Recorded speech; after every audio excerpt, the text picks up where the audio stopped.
إن الله وملائكته يصلون على النبي يا أيها الذين آمنوا صلوا عليه وسلموا تسليما. الصلاة والسلام عليك يا رسول الله وعلى آله وصحبه السلام عليك يا سيدي يا رسول الله. الصلاة والسلام عليك يا نبي الله وعلى آلك وأصحابك يا نور الله. مرحبا سر مرحبا پھر آمد رمضان ہے، کھل اٹھے مرجھائے دل تازہ ہوا ایمان ہے. یا خدا ہم عاصیوں پر یہ بڑا احسان ہے، زندگی میں پھر عطا ہم کو کیا رمضان. تجھ پہ صدقے جاؤں رمضان تو عظیم الشان ہے، تجھ پہ صدقے جاؤں رمضان تو عظیم الشان ہے. تجھ میں نازل حق تعالی نے کیا قرآن ہے. ابر رحمت چھا گیا ہے اور سما ہے نور نور، فضل رب سے مغفرت کا ہو گیا سامان ہے. آ گیا رمضان عبادت پر کمر اب باندھ لو، فیض لے لو جلد یہ دن 30 کا مہمان ہے.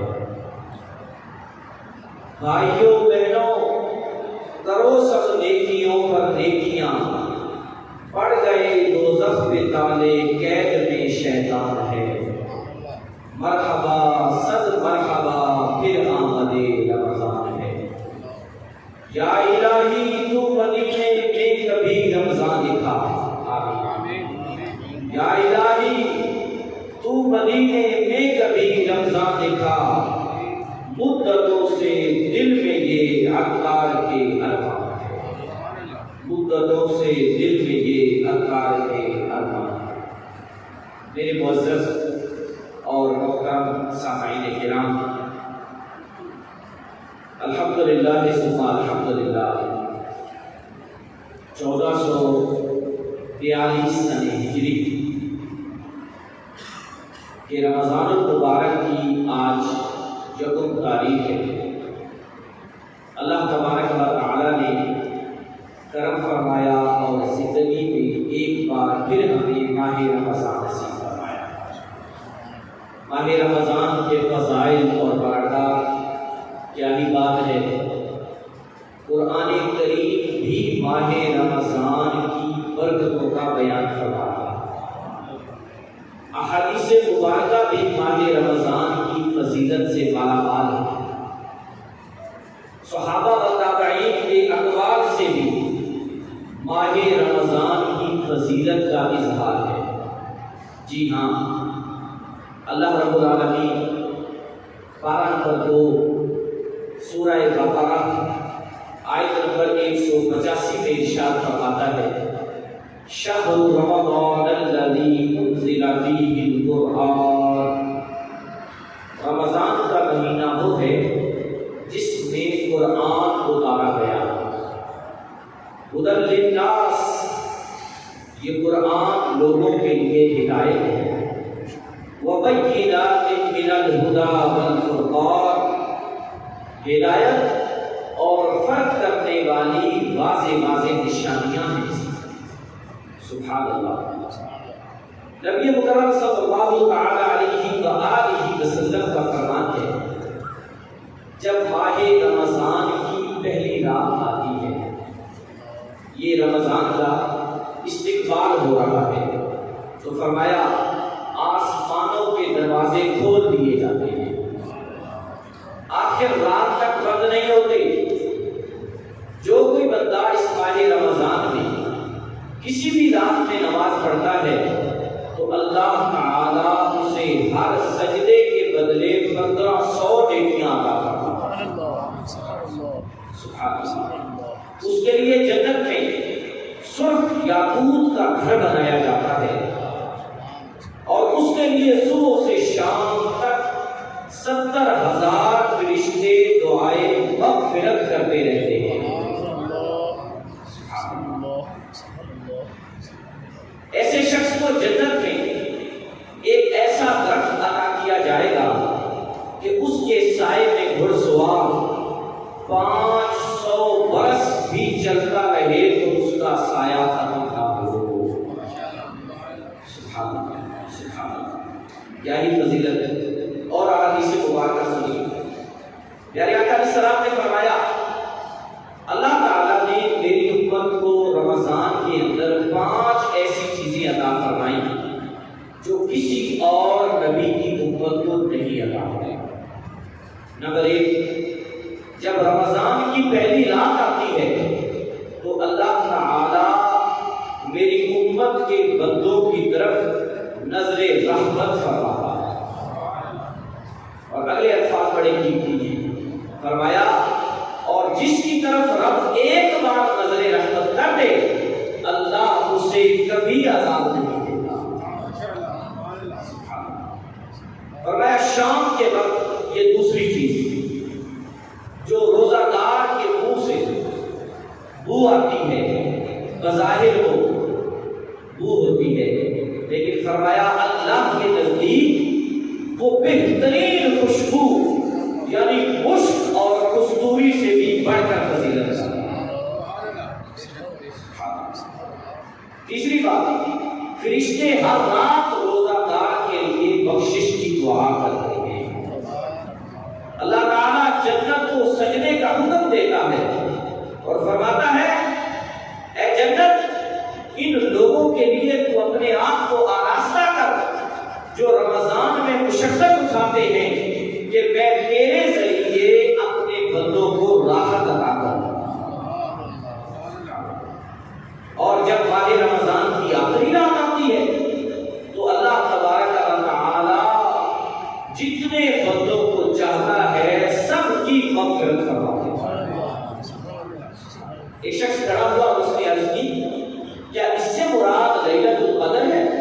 فرمایا نہیں، لیلۃ القدر تو آخری عشرے کی طاق راتوں میں ہے، یہ رات تو مزدوری ملنے کی رات ہے، اجرت ملنے کی رات ہے کہ جس بندے کے ذمے جو کام لگا اس نے وہ کام پورا کر لیا تو رمضان کی آخری رات میں اللہ اپنے بندوں کو اجر عطا فرماتا ہے۔ سبحان اللہ۔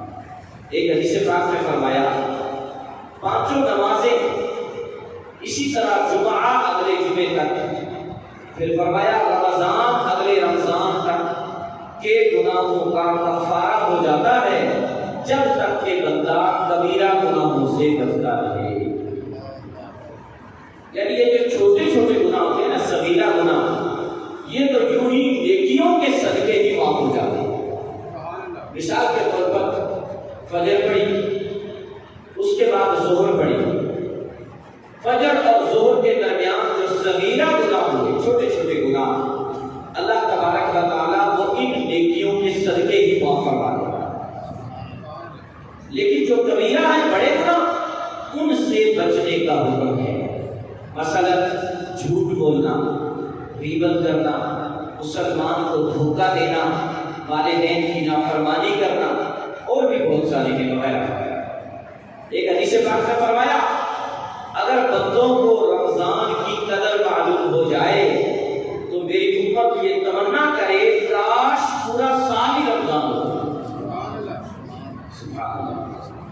یوں تو ہمیں بڑی قدر معلوم ہے کہ رمضان میں آمدن بڑھ جاتی ہے، رمضان میں کاروبار چمک اٹھتا ہے، رمضان میں پیسہ زیادہ آتا ہے، رمضان میں ہم رتی چیز بھی ہم اعلیٰ کر کے بیچ دیتے ہیں، رمضان میں فروٹ کا ریٹ بڑھا دیتے ہیں، ہم سبزیوں کا ریٹ بڑھا دیتے ہیں، رمضان میں ہم کمائی بڑی کر دیتے ہیں، یہ تو پتہ ہے۔ لیکن اگر نہیں پتا تو یہ نہیں پتا کہ بھائی رمضان میں نیکیوں کا اجر بھی اللہ رب العالمین بڑھا دیتا ہے۔ اے کاش اس طرف توجہ ہو جائے، اے کاش ہم اس طرف سوچنے والے ہو جائیں کہ رمضان المبارک میں نفل کا ثواب فرض کے برابر ہے، فرض کا ثواب 70 گنا، سبحان اللہ، فرض کا ثواب 70 گنا۔ رمضان میں صدقہ و خیرات کرنے والے کا اجر 1 روپیہ دو گے اللہ اجر 70 روپے کا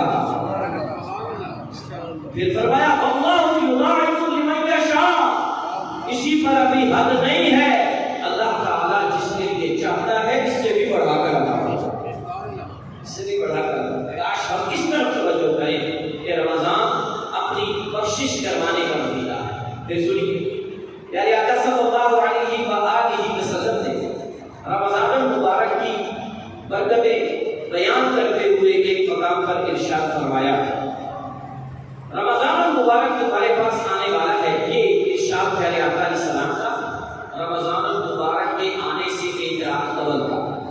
فرمایا تمہارے پاس ایک مہینہ آنے والا ہے، اس مہینے میں ایک ایسی رات بھی ہے جو 1000 مہینوں سے بہتر ہے۔ اس میں جو فرض ادا کرے گا اس کا ثواب 70 گنا، جو نفل ادا کرے گا اسے اللہ تعالیٰ فرضوں کے برابر ثواب ادا فرمائے گا۔ یہ مہینہ ماہ صبر ہے، یہ مہینہ غمخواری اور بھلائی کا مہینہ ہے، اور اس مہینے میں مومن مسلمانوں کا رزق بھی بڑھا دیا جاتا ہے، حتیٰ کہ جو شخص سحر و افطار پہ خرچ کرتا ہے قیامت والے دن اس کا حساب بھی نہیں لیا جائے گا۔ سبحان اللہ۔ ایک حدیث پاک میں فرمایا گیا رمضان کے مہینے میں تم اپنے بچوں پر جو خرچ کرتے ہو اس خرچ کرنے کو بڑھا دو، کیوں کہ اس کا قیامت والے دن میں حساب نہیں ہے۔ سبحان اللہ، کیا فضیلت ہے، سنیے۔ مفتی احمد جعفر نعیمی رحمۃ اللہ تعالی علیہ فرماتے ہیں کعبۃ اللہ المشرفہ بھی رحمتیں اور برکتیں دیتا ہے، لیکن وہ رحمتیں لینے جانا پڑتا ہے۔ کیا بات ہے رمضان کی کہ رمضان خود آ کر رحمتیں دیتا ہے۔ پھر کہتے ہیں ہر مہینے کے کچھ خاص تاریخیں برکت والی کہلاتی ہیں، لیکن رمضان کی کیا بات ہے، اس کی ہر گھڑی اللہ تعالیٰ نے رحمت والی بنائی ہے۔ ہر گھڑی رحمت والی ہے۔ جی ہاں، ساری کرو، بظاہر ہم اپنے جسم کے لیے انرجی حاصل کر رہے ہیں، لیکن اگر نیت کر لی کہ ساری میری آقا کی سنت ہے تو انرجی تو جسم کو آئی جائے گی، ساتھ میں سنت کا ثواب بھی مل جائے گا، سنت کا ثواب بھی ملے گا۔ پھر ساری کرنے کے بعد انتظار، یہ نماز کا انتظار، یہ جماعت کا وقت ہو میں جماعت سے نماز پڑھوں، یہ انتظار بھی ثواب۔ نماز فجر کا ادا کرنا بھی ثواب۔ فجر ادا کرنے کے بعد اپنے کام کاج میں لگو یا سو جاؤ، کچھ دیر کے لیے آرام کرو، ہر وقت نیکیوں کا میٹر چلتا ہی رہے گا، کیونکہ روزہ رکھا ہوا ہے، اور روزے دار کی ہر گھڑی اللہ کے ہاں رحمت والی ہے، ہر گھڑی رحمت والی ہے۔ رمضان المبارک میں بعض علماء کے نزدیک یہ مسئلہ بھی ہے کہ رمضان میں جو شخص فوت ہو جائے اس سے قبر کے سوالات نہیں کیے جاتے۔ فرمایا رمضان ایک بھٹی کی طرح ہے، جیسے زنگ آلود لوہا آگ والی بھٹی میں رکھو تو وہ زنگ کو صاف کر دیتی ہے، لوہا اجلا ہو جاتا ہے۔ یوں ہی پورے 11 بار ہم سے گناہ ہوئے، خطائیں ہوئی، تو رمضان المبارک کے اندر جب ہم روزے رکھتے ہیں تو اللہ تبارک و تعالی رمضان کے صدقے ہمارے گناہوں والے زنگ کو دور فرماتا ہے، گناہوں والے میل کچیل کو دور فرماتا ہے۔ رمضان میں دوزخ کے دروازے بند کر دیے جاتے ہیں، جنت کے دروازے کھول دیے جاتے ہیں، اور پورے 11 ماہ رمضان کے لیے جنت کو سجایا جاتا ہے۔ قیامت میں رمضان اور قرآن یہ دونوں بندے کے لیے بخشش کی دعا کریں گے۔ رمضان کہے گا مولا میں نے دن میں اسے تیرے حکم کی وجہ سے کھانے پینے سے روکا، اور قرآن کہے گا مولا میں نے رات سے سونے سے روکا، ہماری شفاعت قبول فرما کے اس بندے کی بخشش فرما۔ حضرت سیدنا موسیٰ علیہ السلام اللہ تبارک و تعالیٰ کی بارگاہ میں جب ہم کلام ہوئے تو ایک دن یہ ارشاد ہوا، اے موسیٰ میں نے امت محمدیہ کو 2 نور عطا فرمائے ہیں، اور ان 2 نوروں کا صدقہ میں تمہیں 2 اندھیروں سے نجات عطا فرماتا ہوں۔ جناب موسیٰ علیہ السلام نے پوچھا بانی تعالیٰ وہ 2 نور کون کون سے ہیں؟ فرمایا ایک ہے نور رمضان کا اور ایک ہے نور قرآن کا۔ پھر عرض کی وہ 2 اندھیرے کون سے ہیں؟ فرمایا ایک قبر کا اور ایک قیامت کا۔ رمضان اور قرآن کے صدقے میں امت محمدیہ کے لوگوں کی قبر بھی روشن فرما دوں گا اور ان کے لیے جہنم ان کے لیے قیامت والے دن کو بھی روشن فرما دوں گا۔ سبحان اللہ، سبحان اللہ، کیا یہ فضیلت ہے۔ میرے آقا صلی اللہ تعالی علیہ وسلم نے فرمایا جسے رمضان المبارک مکہ المکرمہ میں نصیب ہو جائے اسے اللہ تبارک و تعالی ایک رمضان کے بدلے لاکھ رمضان کا ثواب، 1 لاکھ رمضان کا ثواب، اتنی فضیلت ہے۔ اب ہم سارے دعا بھی کرتے ہیں کہ مالک کریم یہ جو وبا آئی ہے پوری دنیا میں، اس وبا سے ہم سب کو محفوظ فرما، بالخصوص عالم اسلام کو محفوظ فرما، حرمین طیبین کی حفاظت فرما، اور وہ باہروں والے دن لوٹ آئیں کہ حضور کی امت کے غلام دن جائیں یا رات جائیں، رمضان میں جائیں یا ربیع الاول میں جائیں، حج پہ جائیں یا عمرے کے لیے جائیں، وہ باہریں لوٹ آئیں۔ مولا اس رمضان المبارک کا صدقہ ہمیں اس بیماری سے نجات عطا۔ میرے آقا صلی اللہ علیہ وسلم کے فرمائیں اور فرمایا اس مہینے کو خوشامدید کہا کرو، کیونکہ یہ پورا مہینہ خیر ہی خیر ہے، اس کا دن ہو یا رات اللہ کی طرف سے رحمت نازل ہوتی ہے، اور رمضان میں خرچ کرنا جہاد میں خرچ کرنے کے برابر ہے۔ ایک حدیث میں فرمایا گیا کہ اس کے خرچ کا حساب نہیں ہوگا، اور دوسری حدیث میں فرمایا گیا کہ رمضان میں خرچ کرنا کتنے بڑے ثواب کا، جہاد کے اندر خرچ کرنے کے برابر ہے۔ سبحان اللہ۔ ابھی رمضان مبارک کے جمعہ بھی آنے والے ہیں، جی ہاں، جمعے کا ثواب عام دنوں میں 70 گنا ہے، عام دنوں، تو رمضان میں کیا ہوگا؟ اللہ اکبر۔ فرمایا جمعہ رات اور جمعہ والے دن جتنے پورے ہفتے میں اللہ تعالیٰ نے گناہ گاروں کو بخشا ہوتا ہے، جمعہ رات اور جمعے والے دن ہر گھڑی میں یعنی ہر گھنٹے میں ایسے 10 لاکھ لوگوں کو جہنم سے آزادی عطا ہوتی ہے۔ 10 لاکھ لوگ تو جمعہ المبارک 4 ہیں یا 5 جتنے بھی ہوں، ہمیں ہر حال میں مستعد رہنا ہے کہ اور دنوں کی عبادت بھی ہو، اور بالخصوص جمعے کی عبادت کا تو انتظام ہونا چاہیے۔ اب یہاں ایک بات عرض کرتا کہ ہم عموماً شب برات یا شب قدر کا صلاۃ التسبیح پڑھ لیتے ہیں، اور وہ بھی عمومی طور پر جماعت سے پڑھی جاتی ہے۔ کوشش کرنی چاہیے کہ یہ نماز ہمیں آتی ہو کہ میں اکیلا بھی پڑھ سکتا، نہ آتی ہو تو سیکھیں کسی سے۔ اور پہلی گزارش میں یہ کروں گا، پہلا مشورہ تو یہ دوں گا کہ رمضان المبارک میں روزانہ ایک بار پڑھیں، صلاۃ التسبیح روزانہ ایک بار پڑھیں۔ فضیلت کتنی بڑی ہے؟ میرے آقا علیہ السلام فرماتے ہیں اللہ تمہارے گناہ بخش دے گا اگرچہ سمندر کی جھاگ کے برابر،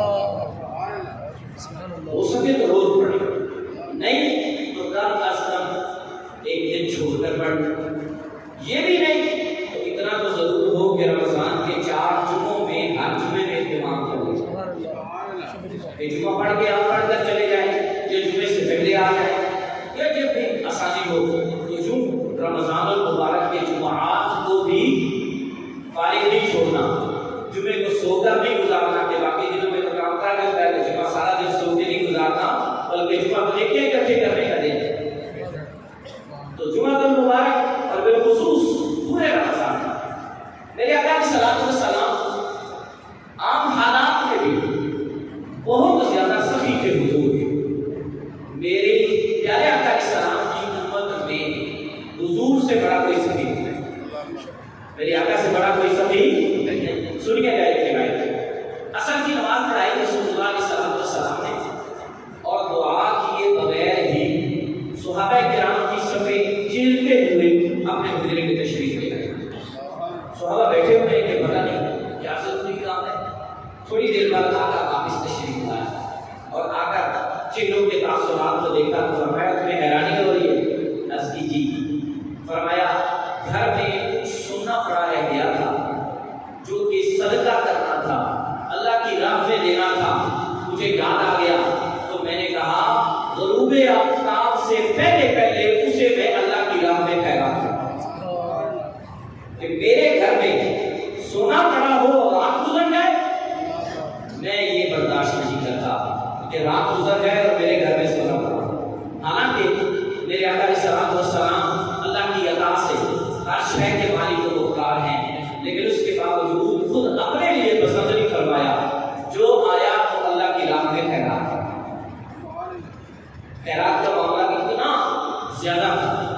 لیکن رمضان میں اس کی مثال دی گئی ہے کہ عام حالات میں اگر آپ کی سخاوت ہوتی نہر کے برابر تو رمضان میں وہ دریا کی مثل ہو جاتی. عام حالات میں اگر آپ کی سخاوت ہوتی دریا کی مثل تو رمضان میں وہ سمندر کی طرح ہو جاتی. یعنی آپ کی سخاوت رمضان میں بڑھ جاتی. اے کاش کہ یہ سعادت ہمیں بھی نصیب ہو جائے کہ ہم رمضان المبارک کی برکتیں سمیٹنے والے بن جائیں. کثرت عبادت ہو، نوافل کی کثرت ہو، تلاوت قرآن کی کثرت ہو.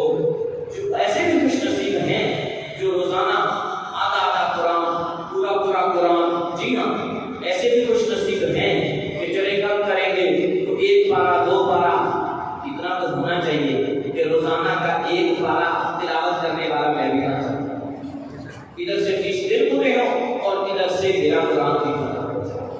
اللہ کرے کہ ہمیں نصیب ہو تو تلاوت قرآن کی کثرت کیجیے، نوافل کی کثرت. ہاں ساری باتوں کے ساتھ ساتھ فرض نماز ایک ہی قضا نہیں ہونی چاہیے. نفلی کام تو نہیں ہے ساتھ، فرض نہیں قضا ہونے چاہیے، اور وہ تو بالخصوص رمضان میں. بلکہ عادت بنائیں کہ عام دنوں میں اگر جماعت چھوٹ جاتی تھی تو رمضان میں کوشش کریں کہ میری جماعت بھی نہ چھوٹے، کہ جماعت کا ثواب بھی مجھے ملے. گھر میں پڑھو گے تو اکیلی نماز کا ثواب ہے، اور جماعت سے پڑھو گے تو حدیث پاک کے مطابق 27 نمازوں کا ثواب ہے. اللہ رب العالمین ہم سب کو عمل کی توفیق عطا فرمائے. آمین. وآخر دعوانا